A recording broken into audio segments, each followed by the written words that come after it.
আরে আবুল ভাই, তুমি জানো না আমি সিনেমায় চান্স পাইছি? রায়হান রাফি ভাইয়া অনেক জোরে চিৎকার দিয়ে হাতে তালি দিচ্ছিল, রাজরিপা আমাকে বাঁচাও আমাকে বাঁচাও, ও এই ব্যাপারে বলে ওর মাথাটা ধরে আমি পানিতে চুবিয়ে ধরেছিলাম।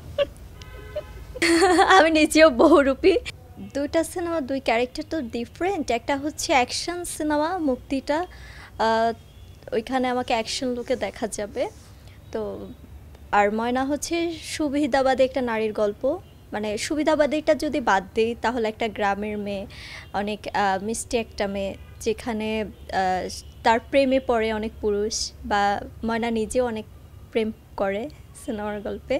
তো আমার কাছে আমি বাস্তব জীবনে আসলেই আমি যেমনটা মানে অ্যাকশন, এটাকে কি বলে, বাস্তব লাইফেও আমি একটু রাগী বা জেদি আছি।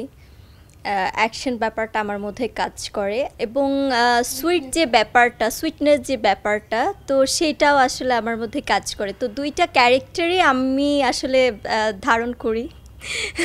আমি নিজেও বহুরূপী।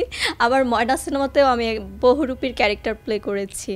তো যাই হোক, দুইটা মিলেই আমার কাছে খুবই চ্যালেঞ্জিং, এবং দুইটা ক্যারেক্টার প্লে করতে আমি খুব এনজয় করেছি, কারণ দুইটা সিনেমায় দুই রকম ক্যারেক্টার। তো যখন ময়না সিনেমা কেউ দেখবে কখনো বুঝতেই পারবে না যে রাজরিপা মারামারি করতে পারে বা তার অ্যাকশন কোনো লুক আছে। আবার মুক্তি সিনেমা দেখার পর কেউ বলতে পারবে না যে রাজরিপা খুব রোম্যান্টিক একটা মেয়ে, খুব মানে প্রেম করতে পারে, এমনটা ফিল হবে না। যার কারণে দুইটা ক্যারেক্টার নিয়ে আমি মানে খেলতে পেরেছি স্ক্রিনে। সিনেমা হচ্ছে ফার্স্টে আমি দহন সিনেমায় দাঁড়িয়েছিলাম। আমার এখনও মনে আছে 2018 সালে। তো দহন সিনেমা আমার একটা ডায়লগ ছিল। তো ডায়লগটা ছিল, আরে আবুল ভাই, তুমি জানো না আমি সিনেমায় চান্স পাইছি? হ, আজকে আমার সিনেমার শুটিং, দোয়া করো। মানে এই ডায়লগটা ছিল। তো এই ডায়লগটা যখন মানে রায়হান রাফি ভাই আমার অভিনয় দেখে কিন্তু আমাকে সিনেমায় সুযোগ দিয়েছিল, বাট যখন তারপরেও তারা আসলে কনফিউজড, কারণ আজ পর্যন্ত আমাকে ওইভাবে অন স্ক্রিনে দেখেনি। সেক্ষেত্রে একটু তাদের চিন্তা ছিল আমি পারবো কি না। যখন আমি ক্যামেরার সামনে দাঁড়াই, আমার ডায়লগটা ডেলিভারি দেই, জাস্ট রায়হান রাফি ভাইয়া অনেক জোরে চিৎকার দিয়ে হাতে তালি দিচ্ছিল, এবং আশেপাশে প্রত্যেকজন ক্যামেরাম্যান থেকে শুরু করে প্রোডাকশনের লোক সবাই হাতে তালি দিচ্ছিল, যে আমরা খুব ভয় পাচ্ছিলাম যে রাজরিপা পারবে কিনা, বাট না, ও পারবে এবং ওর ফিউচার ব্রাইট, এই কথা বলেছিল। তো ওইখান থেকে আসলে আমার কনফিডেন্স লেভেলটা অনেক হাই হয়ে যায়। আমি আমার পথ চলা শুরু করি নতুন করে।